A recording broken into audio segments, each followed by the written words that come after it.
no traje una de Siqueiros. Siqueiros principalmente va a aportar nuevas técnicas y materiales al arte, y también ideas un poco más cercanas ya a los sistemas, digamos, socialistas o marxistas que estaban en ese tiempo. No solo van ellos a producir arte, sino ellos sienten ya la necesidad de reunirse en sindicatos, ¿sí?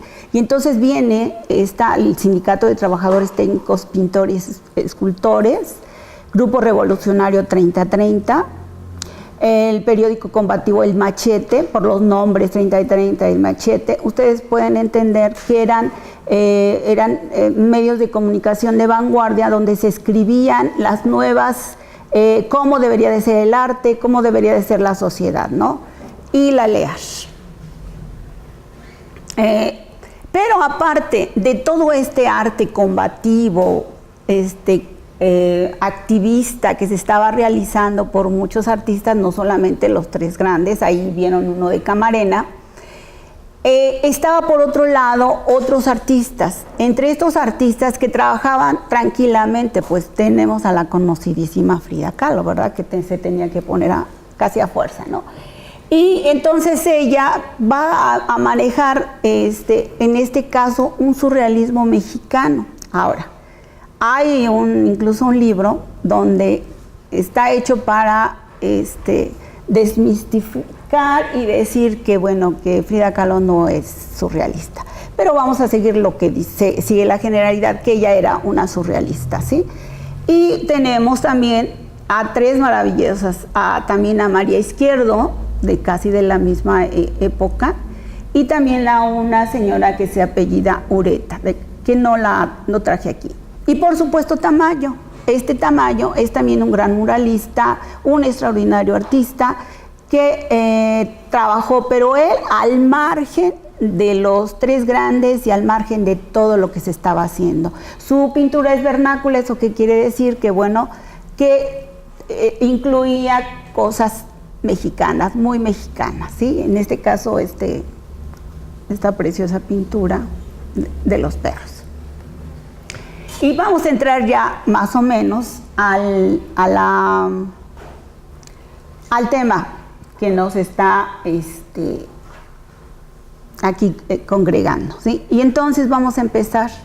Para esto primero quiero hacer la introducción que ya casi la hizo el doctor Rogelio, en donde la situación casi, imagínense, 1810 de nuestra revolución a 1821, y después en Europa la Primera Guerra Mundial, 1918, y luego la Segunda, del 38. Entonces, la Guerra Civil Española del 36 o 39, 36, 39. Entonces, en Europa están también en una situación, Europa va a ser un caos ahí. Por ejemplo, Francia es invadida por los alemanes y hay un caos realmente, ¿no? Mucha hambre, sufrimientos, enfermedades, muertos también. Y eso obliga a la emigración de muchas personas. No solamente grandes personajes, como ya mencionaba el doctor, sino también una gran cantidad de población de gente común y corriente llegó a México. A México principalmente españoles, aunque también llegaron judíos, y también, bueno, Argentina y algunos países de Sudamérica. Estos emigrantes venían prácticamente pues sin nada. Algunos llegaron, bueno, se integraron a las universidades y engrandecieron la cultura. Otros eran sencillos y pusieron sus negocios, llegaron a prosperar mucho, incluso mandaban dinero a sus países e incluso después algunos volvieron, ¿sí? Una gran cantidad, por ustedes conocerán también los españoles, ¿verdad? Dentro de esta emigración tenemos, por ejemplo, que llegó a México Fanny Rabinovich, que nació en Łódź, Polonia, en 1922. Era hija de actores judíos que estaban en Francia, donde ella recibió sus primeras enseñanzas, y la guerra o la persecución nazi ya desde entonces los hicieron venir a México. Ella va a ser una de las más integradas porque también era la más joven, y va a estudiar en una escuela para trabajadores nocturna dibujo y pintura, porque ya tiene muchas inquietudes respecto a sus inquietudes artísticas, ¿no? Y entonces va a llegar aquí, se integra muy jovencita, después pasa a la EMPO, a la escuela, a la Esmeralda, escuela de pintura y grabado La Esmeralda, y ahí va a tener a grandes maestros, incluso Frida Kahlo le va a dar clases, y ella finalmente termina de ayudante de muchos, de algunos, casi de los 3 muralistas, Rivera, Orozco, Siqueiros, ¿sí? Aquí la vemos precisamente en una foto donde está atrás un mural. Ella muy joven también va a exponer, va a tener su primera exposición en un centro deportivo israelita, ¿sí? Ella siempre estuvo apoyada, ella era judía y siempre estuvo apoyada por la comunidad judía en México, y además también se conformó como una artista más dentro del grupo de artistas, digamos, de vanguardia social. Como bien fallece en 2008, va a tener una larguísima vida en México, ¿no? Aquí vamos a ver algunas de las obras, son gráficas, como les digo, ella también hizo murales, hay uno en el Museo de Antropología, y que les digo en el centro israelita. Aquí tenemos que se llama El Mezquite, es una pintura, temple al óleo. Después tenemos, hizo muchas obras con Alberto Beltrán, y en este caso, miren, es un cartel de 2 conferencias sobre Israel, ¿sí? Otro, que es un grabado en madera, por su obra se están dando cuenta el tipo de cosas que ella hacía. Cuando como les digo, vivió muchas décadas, entonces cuando se termina esta situación de la época de la posrevolución fresca, ella se va a convertir, va a vivir los problemas del capitalismo y va a seguir trabajando, expresando su inquietud y dando a darnos conciencia de lo que estaba pasando, ¿no? En este caso, en el 78, se llama De la incomunicación. Ya está presente en los problemas de las grandes ciudades, de las urbes, e incluso alguna vez en una de sus últimas exposiciones ella hace una carta muy interesante donde va a explicar que por qué no sigue el arte de los muralistas, que por qué no se sigue trabajando todos en pro de ayudar a la sociedad, ¿no? Ella tiene así muchos, claro, sigue con algunos temas de su grupo, como son los judíos, etcétera. Como les digo, ella va a vivir muchos años y va a ser una artista pues muy productiva y que va a estar completamente integrada.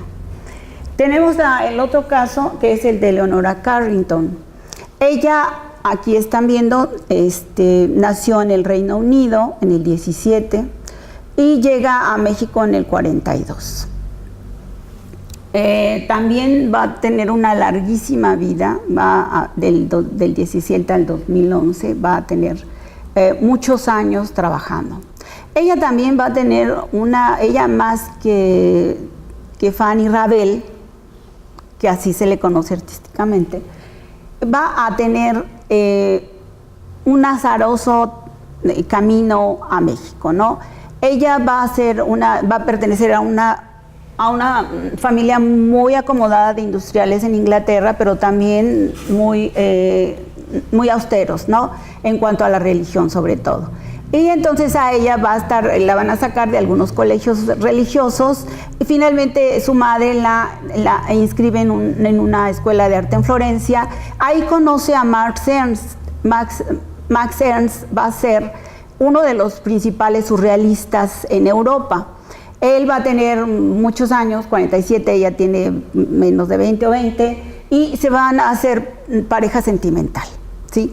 Entonces, él le va a dar a ella todos los conocimientos sobre surrealismo que existen, pero recuerden que cada surrealista en este caso va a trabajar en forma diferente. Como ya les decía el doctor Rogelio, el surrealismo va a ser una vanguardia.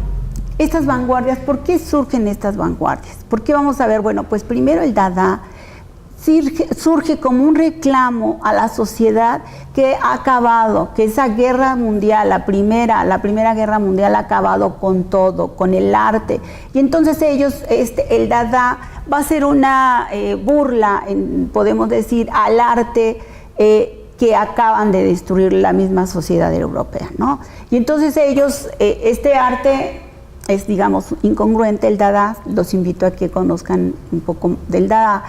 Y también el surrealismo va a ser una de estas corrientes contestatarias, podríamos decir, porque van a un poco a rechazar, va a negar todo lo que existe, va a estar ligada al automatismo, va a estar basada en los sueños, ¿sí? Va a ser totalmente una fuga de la realidad. Ese va a ser el surrealismo. Ella de pequeña, su madre y su nana eran irlandesas y va a estar formada cuentos, historias y cultura de la cultura celta. Entonces ella viene con todo eso a México. Como les digo, después de que estudia en Florencia, huye con Ernst, que es casado, mucho mayor que ella. Se van a vivir al sur de Francia, a una casa que la llenan de cuestiones artísticas increíbles, esculturas, pinturas, y finalmente a él lo apresan los alemanes, lo llevan a un campo de concentración, ella se queda sola y al tiempo de que ya no tiene que hacer, pues va vendiendo su casa, después va a ser codiciada artísticamente, y finalmente ella huye a España, y ahí en España la meten a un hospital psiquiátrico, orden de su padre. Y llegando, los doctores le dicen que no, pues que no tiene nada que estar, y le ayudan a huir. Se va a Lisboa. En Lisboa conoce a Renato Leduc, un poeta mexicano, poeta y periodista mexicano, y se casa con él y va a Estados Unidos, donde está Ernst, que era su pareja sentimental, pero él está en pleno romance con Peggy Guggenheim, ¿no? Entonces, pues ella se tiene que regresar a México con Renato Leduc, y ahí más o menos un año dura ese matrimonio, finalmente se separan. Pero ellos van a ella y otros, Remedios Varo, y van a conformar un grupo de surrealistas en México, pero este grupo de surrealistas ya se conocía, ya vienen, que se conocen desde Francia, van a estar en Barcelona, y ya todos ellos saben qué es el surrealismo, ¿no? Ella empieza a pintar, como les digo, por ejemplo, como les digo, es sonírico, podría ser, el Templo de la Palabra.